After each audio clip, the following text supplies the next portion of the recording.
Welcome to the वे/कॉन्ट्रावेंडम। मैं खुरम भाई और जोएल भाई आपको खुशामदीद कहते हैं। और जैसा कि आज आपको पता है, अगर आप मसीही हैं जो देख रहे हैं, तो आज का दिन एक बहुत अहम दिन है। हम इस दिन को ईद पेंटिकोस्ट के दिन से याद करते हैं और इस दिन में बाइबल के मुताबिक शागिर्दों पर रूह कुद्स नाज़िल हुआ था और ये वाक़या सारा अमाल की किताब के अंदर लिखा हुआ है। और 3000 के करीब लोग यीशु मसीह पर ईमान लाए थे पतरस के वसीला से, जो उसने कलाम सुनाया था। आज हम लोग बातचीत करेंगे, लेकिन ये कोई स्पेसिफिक नहीं होगी, किसी एक खास टॉपिक पे नहीं होगी। हम लोग मुख्तलिफ टॉपिक्स पर भी बात कर सकते हैं और उम्मीद करते हैं कि इस डिस्कशन से आपको फ़ायदा हो। और मैं आपको इस बात की यकीन दहानी दिलाना चाहता हूँ कि आपका वक्त ज़ाया नहीं होगा। वक्त बहुत अहम चीज़ है, लिहाजा जो भी गुफ्तगू होगी वो आपके फ़ायदे के लिए होगी। सबसे पहले मेरा आप दोनों भाइयों से सवाल है कि आपका दिन कैसा गुजरा और आज आपने क्या किया, या इस पूरे हफ्ते में क्या मसरूफियात थी। आप बारी बारी आंसर कर सकते हैं। जोएल भाई से स्टार्ट ले लेते हैं। तो मेरा दिन काफ़ी मसरूफ गुजरा, क्योंकि आधी रात को मुझे उठ के कलाम की तैयारी करनी पड़ी, फिर सुबह भी उठ के कलाम की तैयारी करनी पड़ी, फिर सुबह कलाम सुना, फिर उसके बाद फेलोशिप थी दोपहर में, तो उसके बाद कुछ इसी तरह एक्सरसाइज वगैरह भी की। तो बस इसी तरह से आज लेग डे था। आज लेग डे था और इसके अलावा ये बात है कि मीटिंग भी एक की। बस यहाँ पर जबरदस्त। आपका? शुक्र है खुदा का, अच्छा और बिजी दिन गुजरा। तकरीबन काफ़ी काम थे क्योंकि साथ साथ मसरूफियात चलती रहती हैं, और उसी के साथ क्लिनिक पे भी जाना था। क्लिनिक के बाद क्या कहते हैं, कुछ सर्मन्स की तैयारी हुई, कुछ विजिट्स थे, कुछ मीटिंग्स थी जिसके लिए तैयारी करनी पड़ी। लेकिन खुदा का शुक्र है कि अच्छा दिन गुजरा। आज हमने बल्कि सुबह सरमन में हमने बहुत कुछ सीखा। पहला करंथियों 14वें बाब का एक्सीजीसिस हमने देखा, तो काफ़ी कुछ खुदा का बड़ा शुक्र है कि मतलब बहुत अच्छा दिन गुजरा। हाँ, सरमन जिस बाब पर था उस पे अक्सर मसीहों के दरमियान काफ़ी ज़्यादा डाइकोटमी या डिफरेंट ओपिनियंस पाए जाते हैं। बिल्कुल। तो उन ओपिनियंस में खुद को एडजस्ट करना, या अपने आप को इस बात पर यकीन दिलाना कि जिस साइड पर मैं हूँ वो राइट अंडरस्टैंडिंग है, ये काफ़ी मुश्किल होता है क्योंकि दूसरा भी आपको कन्विंसिंग लगता है। तो आप ईद पेंटिकोस्ट के दिन को किस तरह से अहमियत का दिन समझते हैं और एक मसीही की ज़िंदगी में किस तरह से अहम हो सकता है आप? तो जब हम देखते हैं कि बाइबल के अंदर एक दिन था जिसके बारे में यीशु मसीह ने बताया था, पेंटिकोस्ट का दिन, यीशु मसीह ने कहा था कि मैं आसमान पर जाता हूँ और अपने बाप से तुम्हारे लिए एक मददगार की दरख्वास्त करूँगा। तो फिर हमें मुख्तलिफ इवेंट्स के अंदर हमें नज़र आता है जिस तरीके से वहाँ पे लिखा था कि और तुम यरूशलेम में ठहरे रहना, और जब तुम वो कुव्वत का लिबास पाओ तो तुम ज़मीन की इंतहा तक मेरे नाम की गवाही देना। तो जब हम हिस्टोरिकली इसको देखते हैं और तमाम चीज़ें, तो इसके अंदर बड़ी बात यह है कि खुदा का वादा जो है वो पूरा होता हुआ नज़र आता है। जो मददगार का वादा था, रूहुल कुद्स का वादा था, वो पूरा होता हुआ हमें नज़र आता है। और खुदा का शुक्र है कि खुदा अपने तमाम वादों के अंदर सच्चा है, और ये खुदा की ज़ात का एट्रीब्यूट है कि बाइबल का खुदा ला तब्दील खुदा है और इम्यूटेबल गॉड है। तो हम इम्यूटेबल गॉड के मानने वाले हैं, जो कि अपने वादों में, अपनी बातों में, अपने कलाम में, हर चीज़ के अंदर सच्चा है। तो उसके वादे का पूरा होना इस दिन हुआ था, तो इस बात के लिए हम खुदा की सिताइश और शुक्रगुजारी करते हैं। तो मेरे नज़दीक तारीखी लिहाज से ये एक अहमियत का दिन है, क्योंकि इस दिन दुनिया ने देखा कि जब रूहुल कुद्स नाजिल हुआ तो उस वक्त में वो गवाही का काम किस तरीके से शुरू होता है। और वहाँ पर जो है गैर अक़वाम में से 3000 के करीब लोग मसीह के ऊपर ईमान लेकर के आते हैं। तो मैं अक्सर इस चीज़ को इस तरीके से देखता हूँ कि holy spirit is the spirit of evangelism as well. खुदा का पाखरू जो है वो इवेंजलिज्म का पाखरू भी है, और वो आपको इवेंजलिज्म की बोल्डनेस और करेज भी देता है। और वहाँ पर जो आप इवेंजलिज्म देख रहे हैं वो कोई सादा इवेंजलिज्म नहीं था। वहाँ पर मतलब जहाँ पर पतरस जो है, पतरस अपने वो सारा वो जो शुरू करता है पीछे से लेकर के आकर के उसको यीशु मसीह के अंदर जोड़ता है। पतरस उसके अंदर बड़ी सख्त बातें भी कहता है। वो कहता है कि तुमने उसको मारा, ठीक है। तो मतलब वो उन लोगों को उनके गुनाह का एहसास भी दिला रहा है, और हमें नजर आता है कि खुदा कि सॉवरेन ग्रेस, खुदा जब अपनी कादर मुतलक ज़ात से जब जिंदगियों को छूता है तो कोई शख्स उसका या कोई घुटना उसके आगे झुके बगैर रह नहीं सकता। तो 3000 के करीब लोगों का मसीह के ऊपर रूहुल कुद्स की कुदरत के वसीला से ईमान लेकर के आना, ये खुदा का फजल का काम है। तो मेरे नज़दीक इसलिए ये एक अहमियत का दिन है कि खुदा का वादा जो था वो इस दिन को पूरा हुआ था। ज़बरदस्त, और वाकई में ये एक सच्चा वाक़या है जो कि तारीख में हुआ, चाहे लोग इसको जुटलाएं जो भी कर सकते हैं, क्योंकि हमें इसका तारीखी लिहाज से भी सबूत मिलता है कि इथोपिया और फिर रोमेनिया कुछ ऐसी कंट्रीज थी जो कि सबसे पहले क्रिश्चियन हुई, और जो लोग यहाँ पर आए हुए थे वो दुनिया के मुख्तलिफ ममालिक से थे। उस मजमे के अंदर जो मसीह पर ईमान लाए, तो वो जब अपने अपने घरों में वापस गए, इलाकों में वापस गए, तो वहाँ पर मसीहत ज़रूर फैली होगी। ऐसा हो ही नहीं सकता कि जो काम पाखरू के वसीला से हुआ हो वो वहीं तक रुक गया हो, बल्कि वो फैला। बिल्कुल। सो जॉय भाई, आपके लिए किस लिहाज से ये दिन अहमियत रखता है? जी, ये बहुत अहमियत का हामिल है दिन। पहली बात यह है कि रूहुल कुद्स का नज़ूल आज के दिन में हुआ था। आज के दिन जब वो यीशु मसीह के शागिर्द जमा थे तो रूहुल कुद्स का नज़ूल हुआ। इससे ये बात ज़ाहिर होती है कि खुदा अपने वादों का सच्चा खुदा है। यीशु मसीह ने कहा था कि मैं तुम्हारे लिए एक मददगार की दरख्वास्त करूंगा, तो मददगार आ गया। पहली बात ये थी। और दूसरी बात यह है कि हमें ये चीज़ जानने की ज़रूरत है कि पेंटिकोस्ट जो है एक once in life, once in history जो है चीज़ हुई है। मतलब इसके बाद पेंटिकोस्ट जैसा दिन फिर नहीं होगा। रूहुल कुद्स का इस तरह से नाजिल होना, यीशु मसीह क्या कहते हैं अपने शागिर्दों को, अब वो तुम्हारे साथ है, फिर तुम्हारे अंदर होगा। कि रूहुल कुद्स का इंसान के दिलों में आना और बसना और रहना उस दिन से शुरू हुआ है।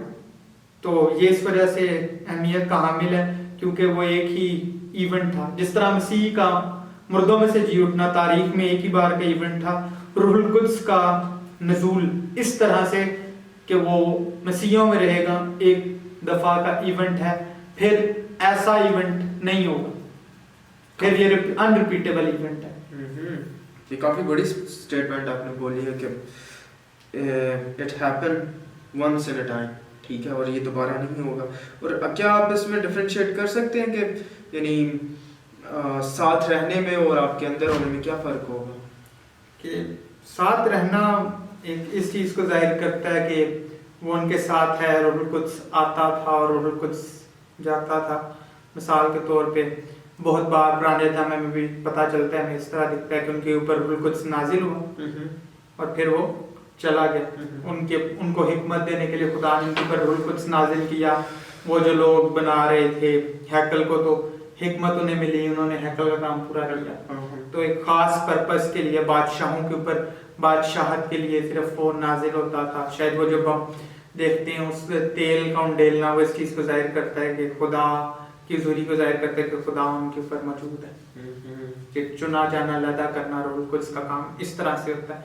अब अंदर रहना ये होता है कि वो अंदर है और हम खुदा का मक़दस है। रूहुल कुद्स जो शख्स मसीह में है और मसीह पर ईमान लाता है, रूहुल कुद्स उससे कभी भी जुदा नहीं होता, मरते दम तक। वो मर भी जाए तो खुदा के साथ ही होगा, पर रूहुल कुद्स उसके अंदर रहता है और उसको गाइड करता है, मसीहत में आगे बढ़ाता है, उसको अच्छाई और बुराई और खुदा की मर्जी के बारे में गाइड करता है। तो ये चीज़ देखने की है कि खास मकासद के लिए रूहुल कुद्स जो है पहले नाजिल होता रहा, पर अब पेंटिकोस्ट के बाद जो है वो मसीहियों के अंदर ही रहता है और उनको गाइड करता रहता है, ना कि उनसे कभी भी दूर, कभी भी नहीं वो होगा। तो बीइंग अ नौजवान होते हुए, जब आप 15-16 साल के हैं या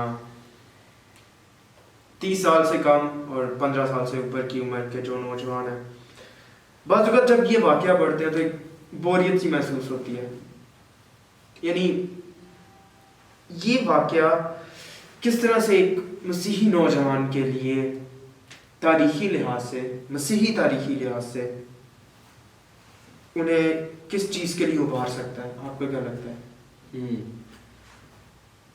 मसीही नौजवान के लिए तो पूरी बाइबल ही जो है वो बोरियत का बायस है, आजकल के मसीही नौजवान के लिए, बेशतर मसीही नौजवानों के लिए। हाँ, ٹھیک ہے. یہ مطلب ہمارے اس ٹائم کا جو ڈیلیما ہے وہ یہ ہے اور ہمیں اس بات کو ماننے کی ضرورت میں ذاتی طور پہ خود اس سچویشن میں سے گزرا ہوں کہ یعنی بائبل پڑھنی نیند آ جانی, بلکہ بائبل ہوتی اسی لیے تھی کہ نیند آ جائے, پڑھتے پڑھتے بس ہو جانا.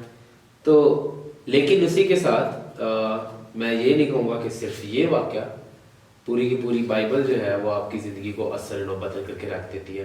لیکن اگر ہم اسپیسیفکلی اس واقعے کے اوپر بات کریں تو یہ واقعہ سب سے پہلی چیز, جیسے میں نے شروع میں کہا, کہ خدا کے اوپر آپ کے ایمان کو بڑھانے میں مدد کر سکتا ہے.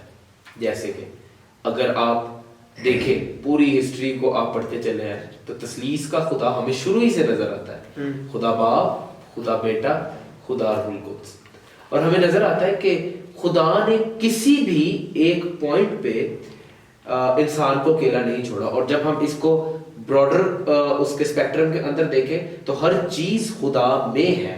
ٹھیک ہے, جب ہر چیز خدا میں ہے تو ہمیں نظر آتی ہے جیسے بنی اسرائیلیوں کے ساتھ خدا جب ان کو اس غلامی میں سے خدا ملک کنعان کی طرف لے کر کے جا رہا تھا تو کلام مقدس کے اندر لکھا ہوا ہے کہ رات کے وقت میں خدا آگ کے ستون میں ان کے ساتھ اور دن کے وقت میں بادل کی صورت میں خدا ان کے ساتھ ساتھ رہتا تھا. پھر ہمیں نظر آتا ہے کہ خدا جو ہے جب نبی اسپوکس پرسن بنتے ہیں اس کے بعد ہمیں نظر آتا ہے کہ یسوع مسیح جسم لے کر کے مجسم ہوتے ہیں. ٹھیک ہے, اور اس زمین پر ہمارے ساتھ رہتے ہیں. اور اس کے بعد مسیح نے آسمان پر جانے سے پہلے ایک اور بات کی تھی کہ میں تمہیں اکیلا نہ چھوڑوں گا, تم یتیم نہ رہو گے, میں اپنے باپ کے پاس جاتا ہوں, تمہارے لیے ایک مددگار کی درخواست کروں گا. اور پھر اس سے بڑی بات یہ ہے, جیسے جوئل بھائی بھی بات کر رہے تھے, کہ روح القدس جو ہے پہلے وہ ہمارے ساتھ تھا مگر اب وہ ہمارے اندر ہوگا.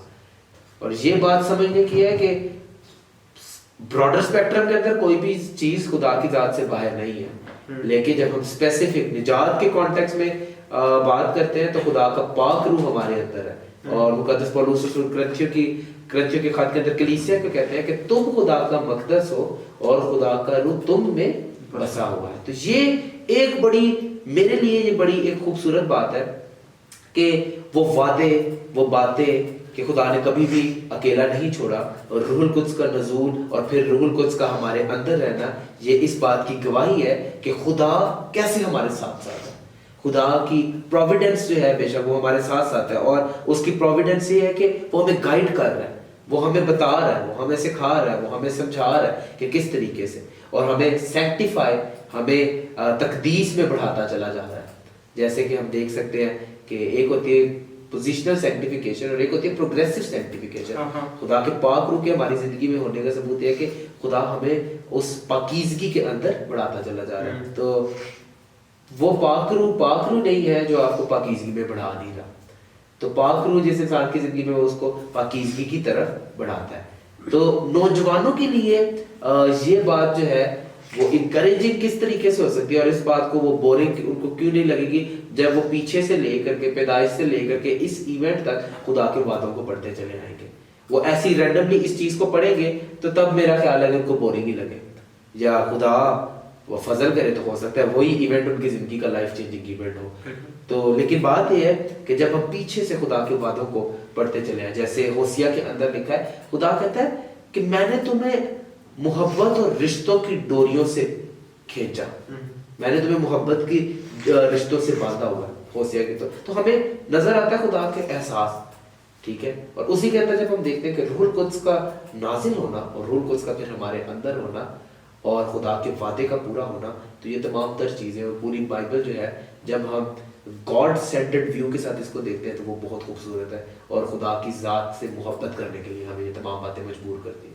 لیکن نوجوان کو سب سے پہلی چیز بائبل سے محبت کرنا ضروری ہے. جو میں نے اسی لیے شروع میں بولا کہ آج کل کے نوجوانوں کو بائبل ہی سے محبت نہیں ہے, بائبل ہی ان کو بورنگ لگتی ہے, تو یہ ایونٹ تو پھر بورنگ لگنا ہی لگنا ہے. اسی لیے کیونکہ شروع سے لے کر کے ادھر تک آتے آتے آپ کو خدا کے وعدوں کا پتہ لگے گا, خدا کے مائنڈ کا پتہ لگے گا کہ وہ کیسا ہے اور کیا خوبصورتی ہے. جب آپ اس کے وعدوں کو پورا ہوتا ہوا دیکھیں گے کلام میں کہ وہ پورا ہوا, اور پھر پورا ہونے کے ساتھ لوگ جینے مرنے کے لیے تیار ہو گئے, تو میرے خیال میں وہ چیز ان کی زندگی کو سٹرائک کرے گی. مجھے ایسا لگتا ہے کہ it was the beginning of new era, of a new creation, जैसा कि अब हम नई मखलूक हैं मसीह में, और यानी वो दौर ऐसा उस दौर से भी, या वो जो इवेंट था वो उस इवेंट से भी बड़ा है जो कि यूनिवर्स की क्रिएशन हुई। क्यों? क्योंकि खुदा ने इधर करप्ट इंसानों को तब्दील किया और एक मैसिव लेवल पे किया, ठीक है, जो कि जिसने तारीख में एक नया मोड़ लिया, ठीक है, एक नई डायरेक्शन मिली, नई अक्ल मिली, नए ख्यालात मिले, नई सोचें मिली, नया उन तमाम बुतप्रस्त लोगों को एक ऐसा खुदा मिला जो कि वाकई ही में सच्चा खुदा है, जो कि वाकई ही में कादिर मुतलक है, जो कि वाकई ही में सुनता है, जो कि ना कि आपके हाथों का बनाया हुआ, ना कि आप, मैंने एक किताब पढ़ी, उस किताब के अंदर वो इंसान की हिकमत के बारे में बताता है कि इंसान अजीब अजीब चीज़ें बना लेता है, अपनी हिकमत से दुनिया को समझने की कोशिश करता है और काफ़ी हद तक कामयाब हो जाता है, लेकिन इस हिकमत की पसमानदगी यहाँ से नज़र आती है कि वो एक लकड़ी पकड़ता है, उस लकड़ी को तराशता है, उस लकड़ी को अपने हाथों से उसकी शक्ल सूरत बनाता है और फिर उसी के सामने सजदा करता है। तो कितनी अहम बात है। तो यानी उन 3000 लोगों को जो शायद ऐसा करते थे, अब एक ऐसे खुदा की पहचान हुई जो कि सच्चा है, जिसके कहने से चीज़ें वजूद में आती हैं, ठीक है।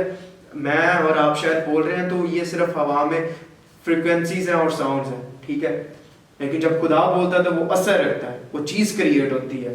तो उन्होंने एक ऐसे खुदा को जाना जो कि जिसके जैसा कोई नहीं है। मेरा ख्याल यही सबसे बड़ी चीज़ थी जो उस वक्त में हुई, और ये इवेंट वाकई ही में बहुत बहुत ज़्यादा ज़बरदस्त था। और मैं एक और पॉइंट शायद यहाँ पे उठाना चाहूँगा, भाई ने यहाँ पे बोला कि हम खुदा का मक़दस हैं।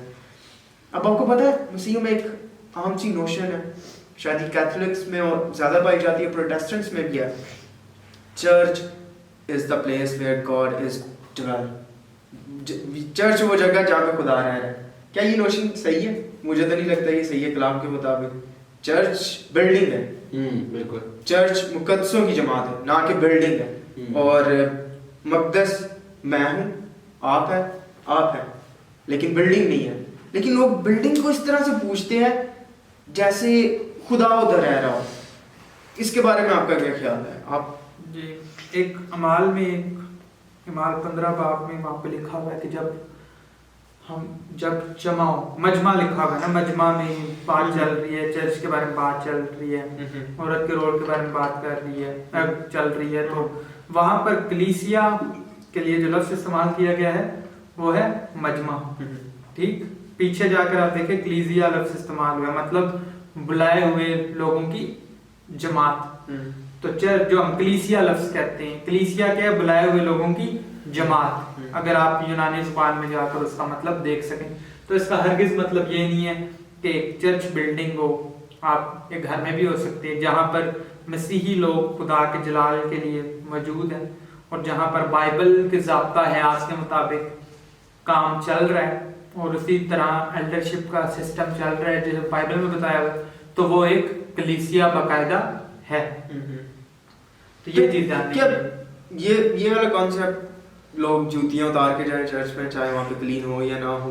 अब बाज़ जगहों पे क्लीन नहीं होता तो लोग जूतियाँ पहन के जाते हैं, जहाँ पे क्लीन होता है वहाँ पे लोग जूतियाँ उतार के जाते हैं। और बाज़ जगह ऐसी होती है जहाँ पे क्लीन नहीं भी होता फिर भी लोग जूती उतार के जाएंगे, क्योंकि उस बिल्डिंग की रिस्पेक्ट में कि यहाँ पे खुदा का नाम लिया जा रहा है। क्योंकि ये वाला कॉन्सेप्ट मेरे ख्याल गैर अक़वाम में पाया जाता है कि वो स्पेसिफिक जगह जिसको खुदा ने चुना, लोगों ने चुना, या जिसमें खुदा रह रहा है।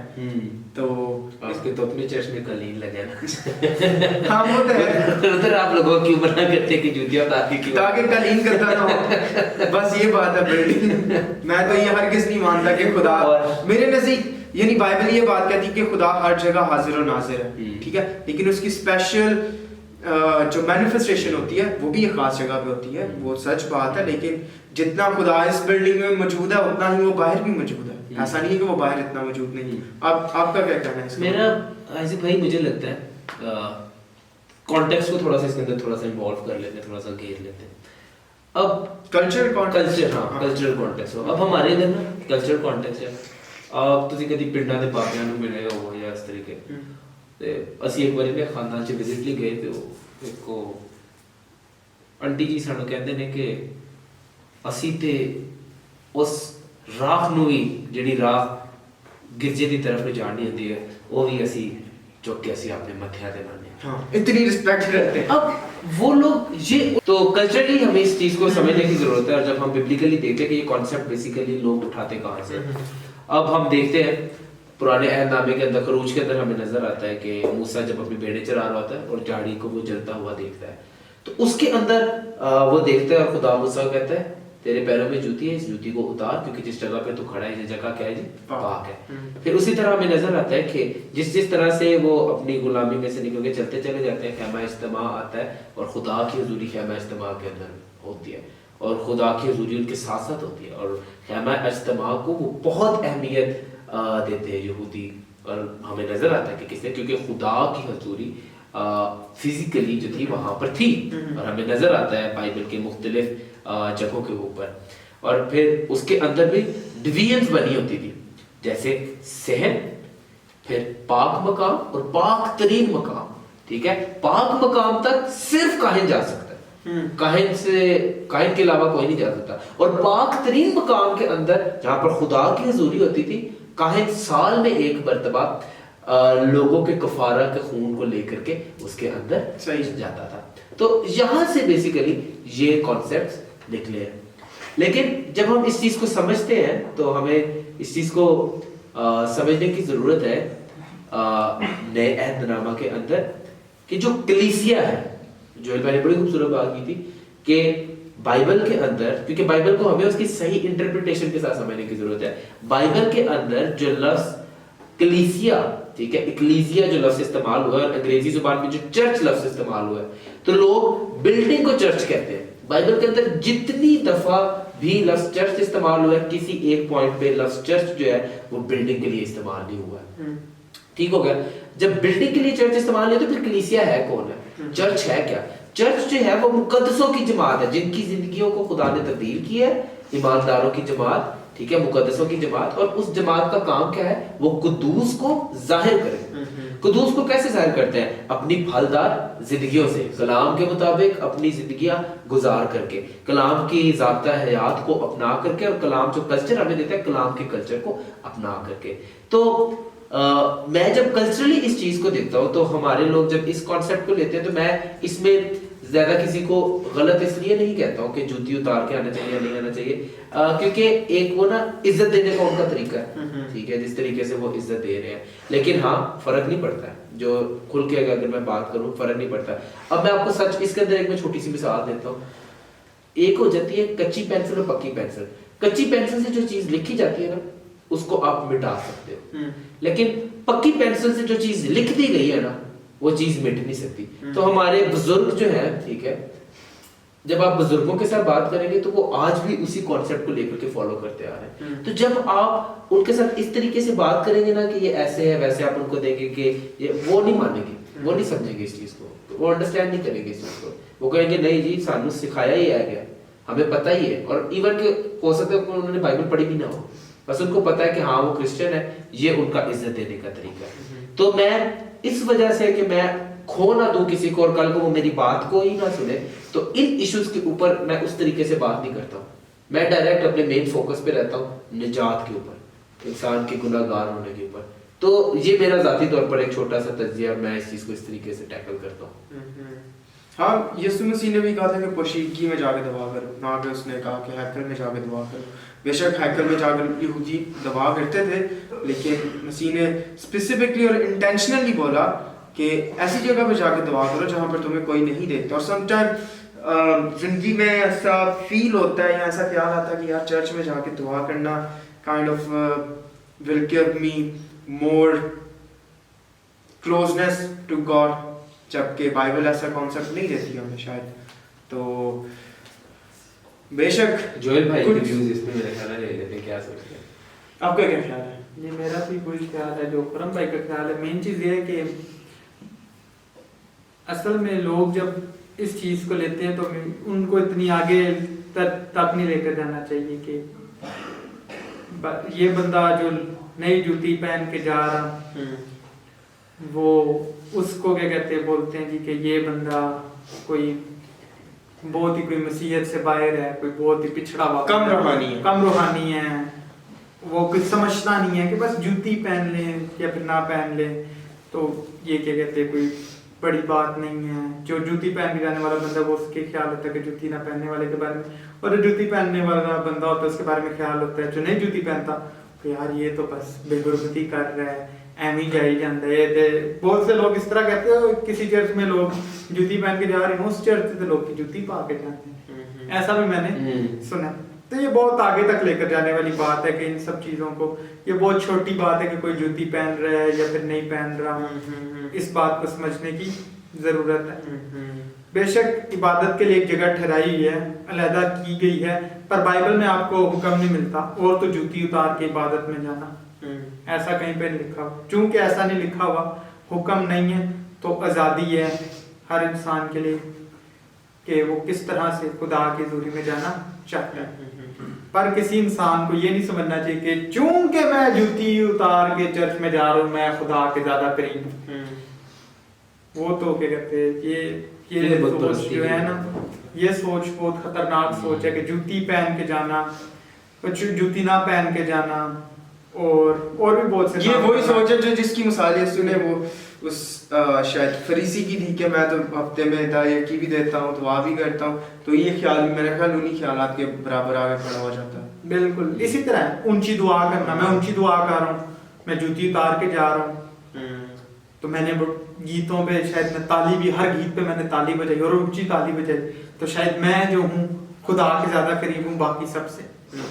ये सब छोटी मोटी बातें हैं, इनका रूहानियत से कोई भी ताल्लुक नहीं। तो रूहानियत को सबसे बेस्ट मोड कौन सा जहाँ से किसी को भी अंदाजा हो सकता है कि आप स्पिरिचुअल हैं, और आपकी स्पिरिचुअलिटी जौन सी है या आपकी रूहानियत जौन सी है, अगर आप काम ना करें तो आपकी रूहानियत भी नहीं दिखेगी। तो देन वो कौन से काम हो सकते हैं जिससे आप हम्बल भी रहे और आपकी रूहानियत भी जाहिर हो रही है? असल में ना लोगों ने रूहानियत के अपने मेयार बनाए हुए हैं। जोएल भाई को बड़ी अच्छी तरह याद होगा, हम जब अपनी ज़िंदगी के स्टार्ट में थे तो हम एक चर्च गए, तो वहाँ पर जोएल भाई को पता है क्या कहते थे ये ईमानदार ही नहीं है। क्यों ईमानदार नहीं है? क्योंकि ये ऊंची दुआ नहीं करता है, ऐसे कहते थे। मतलब अब रूहानियत के मेयार, जब आप लोगों के मेयारों को देखते हैं ना कि लोग कहते हैं मेरे नज़दीक रूहानियत का मेयार जो ऊंची दुआ करता है, ठीक है, मेरे नज़दीक रूहानियत का मेयार शायद ये है कि जो तालियां बजाता है, ठीक है, जैसे वो हम पहले जूती की बात करें, रूहानियत का मेयार कि जूती उतार करके अंदर जाता है, तो ये लोगों के बताए हुए स्टैंडर्ड है। लेकिन बाइबल आपको पता है रूहानियत का मेयार क्या देती है? वो एक और वियर्ड सा हरकत मैंने देखी हमारे मसीहों में नहीं, सब कॉन्टिनेंट के मसीहों में नहीं, इंडिया के या पाकिस्तान के या श्रीलंका बांग्लादेश के मसीहों में मैंने ये चीज़ नहीं देखी, लेकिन ये बात पाई जाती है अमेरिकन्स में या जो बर्तानिया के रहने वाले हैं, ऑस्ट्रेलियन क्रिश्चियंस हैं, उन सब में, कि they put Bible on the ground even in the church. इसके बारे में क्या ख्याल है? ये काफ़ी वियर्ड है, और मैं गया था तो मैंने जब देखा तो मुझे अजीब लगा, ये कैसे यानी बाइबल को वो उठा के पाँव में रख रहे हैं या ग्राउंड पे रख रहे हैं सिंपली। तो असल में एक बात है जो मैं सोचता हूँ, जो मेरा पर्सनल ख्याल ये है कि बाइबल है एक किताब, ठीक, बाइबल एक किताब है, पेपर है उसमें और बाइंडिंग है, बाइबल एक किताब है। पर जहाँ पर आप देखते हैं एक कॉन्सेप्ट है बाइबल में पाया जाता, कदूस एक लफ्ज़ है ना, कादोश लफ्ज़ इस्तेमाल किया गया। तो कादोश लफ्ज़ के दो मायने हैं, एक अलहदा किया जाना और एक है पाक होना, कि जो चीज़ अलहदा की गई और जिसमें कोई मतलब कि बुराई ना पाई जाए। अब बाइबल में आपको मुख्तलिफ चीज़ें मिलती हैं। बाइबल में बर्तनों को पाक कहा जाता है, हाँ, बर्तन को पाक कहा गया, अजीब बात है। बर्तन में क्या कोई बुराई पाई जाती? नहीं, बर्तन में कोई बुराई नहीं है, बर्तन तो एक बर्तन है। तो बर्तन कैसे पाक हो सकता है? पाक होने का जो पहले हम लोगों ने जो लफ्ज़ इब्रानी ज़बान में देखा उसका मतलब है अलहदा किया जाना। वो बर्तन जो थे वो अलहदा किए गए थे खुदा के जलाल के लिए, کہ خدا کے کاموں کے لیے ان کا استعمال کیا جانا ان کی ایک عزت تھی. تو جب ہم بائبل کی بات کرتے ہیں, خدا کلام کی بات کرتے ہیں, تو اس کی ایک عزت ہے نا, مطلب کہ ہم لوگوں کو خدا کی بات کی ایک عزت کرنی چاہیے. زمین پہ رکھ دینا, بہت ایک دفعہ ایک پادری کی مثال ہے, وہ بول رہی تھا تو وہ کیا کہتے ہیں بائبل کو زمین پہ رکھ کے اس کے اوپر چھلانگے مارا. اب یہ باتیں جو ہیں, یہ جو چیزیں ہیں, اب یہ خدا یہ اس کی کیا کہتے ہیں جو ہم بات کرتے ہیں کہ علیحدہ کیا ہونا کہ خاص چیز ہے, عام چیز نہیں ہے, اس کی مطلب ہم اس کو خاص نہیں مان رہے, ہم اس کو بس ایک عام چیز مان رہے ہیں. یہ غلط بات ہے, پر اصل تعظیم بائبل کے میں اس چیز سے دکھتی ہے کہ ہم اس پہ عمل کریں اور اس کو جانیں صحیح طرح سے. بے شک میرا بھی اسی سے ملتا جلتا خیال ہے کہ بہت مرتبہ نا یہودیوں کی اگر مثال ہے کہ اگر وہ ایک قلم کے ساتھ جس کے ساتھ وہ خدا کا نام لکھ دیتے تھے یا ہمیں اس قلم کو توڑ دیتے تھے, ٹھیک ہے, تاکہ اس سے اگلا کوئی لفظ لکھا نہ جائے. یہ وجہ کیا تھا؟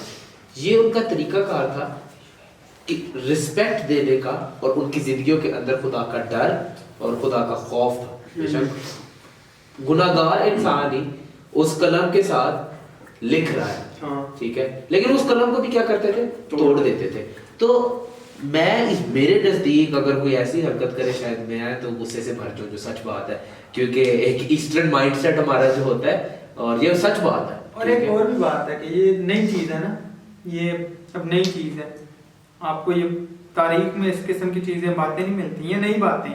یہ کوئی پچھلی صدی میں جب آزادانہ سوچ لوگوں میں آنا شروع کہ آزاد خیال لوگ ہیں, آزاد خیال لوگ ہیں, آزادی سے سوچتے ہیں, مذہب بھی یہ کیا کہتے ہیں مطلب, اور مذہب سے ریلیٹڈ چیزیں بھی کوئی چل چیز ہیں, کوئی چھوٹی موٹی چیز ہے, تو پھر وہ یہ آزادانہ سوچ. بے شک یہ بات ہے کہ جو لوگ اس طرح کرتے ہیں, بہت سے لوگ جو خدا کو پاک مان کر خدا کے جلال کے لیے بہترین طور پہ زندگی گزارتے ہیں, وہ لوگ بھی شاید ان چیزوں کو کر رہے ہیں.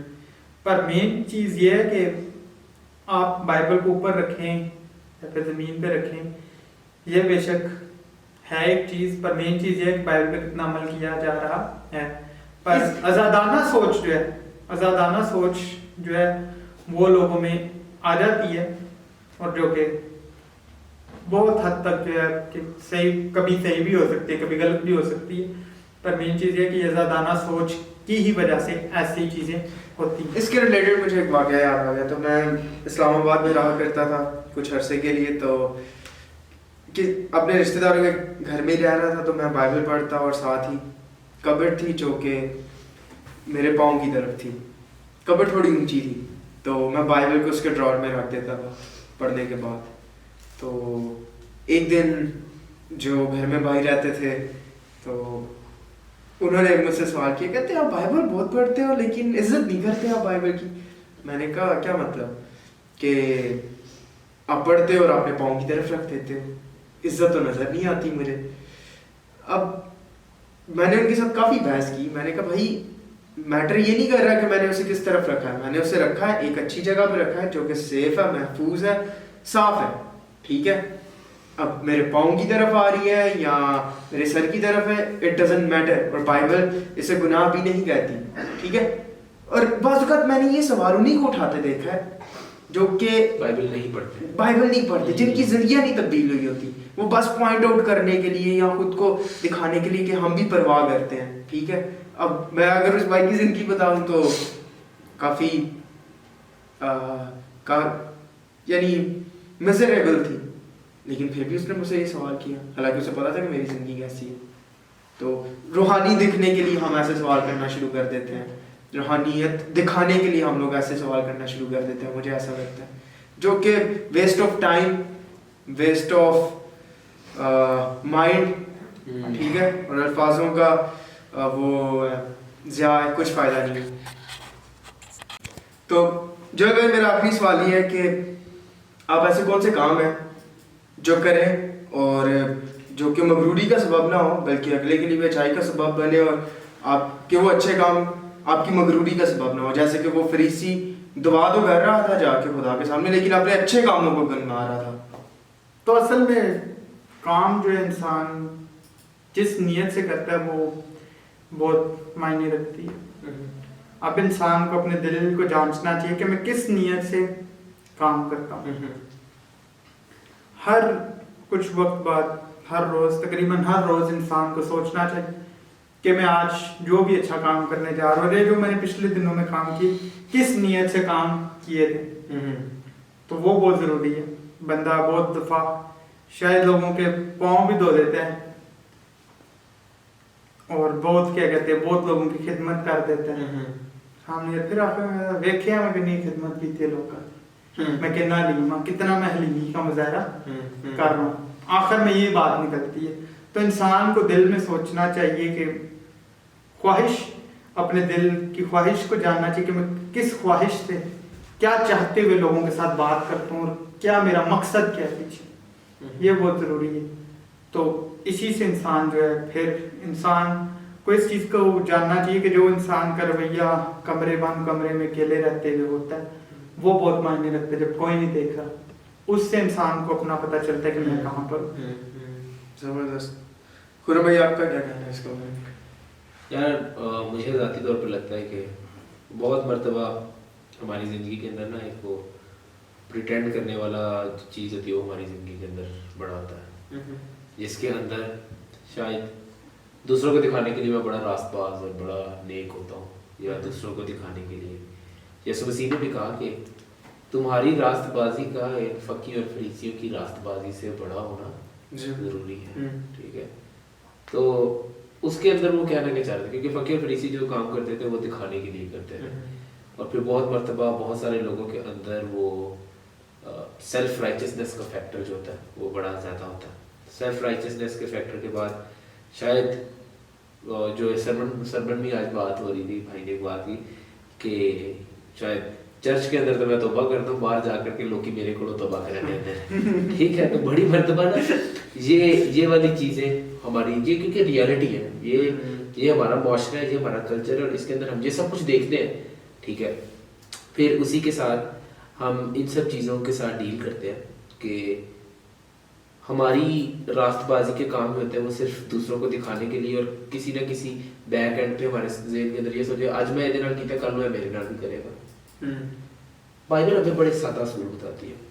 मैं इसलिए कहता हूँ कि बाइबल वो किताब है जो आपको हर एस्पेक्ट पे, अगर आप हकीकतन उसको फॉलो करना शुरू कर दे तो हर एस्पेक्ट को आपके बदल करके रख देगा। सादा तो है लेकिन करने में मुश्किल है। अब इसको अगर आप सिंपल मुबारकबादियों को उठा लें, अगर वो बीएटिट्यूड्स की मुबारकबादियों के ऊपर थॉमस वॉटसन ने पूरी किताब लिखी है, बल्कि मैं सजेस्ट करना चाहूँगा कि थॉमस वॉटसन की वो किताब पढ़ें, बीएटिट्यूड तकरीबन 400-500 सफ़ों की वो किताब है, लेकिन बहुत खूबसूरत, उसके बड़ा उसने प्रैक्टिकली टैकल किया उसके साथ कि ये चीज़ प्रैक्टिकली दिल के हलीम होने से मुराद क्या है। बाइबल कहती है मुबारक है वो जो पाक दिल है, तो पाक दिल होने से क्या मुराद है, बड़ा खूबसूरती के साथ उसने टैकल किया।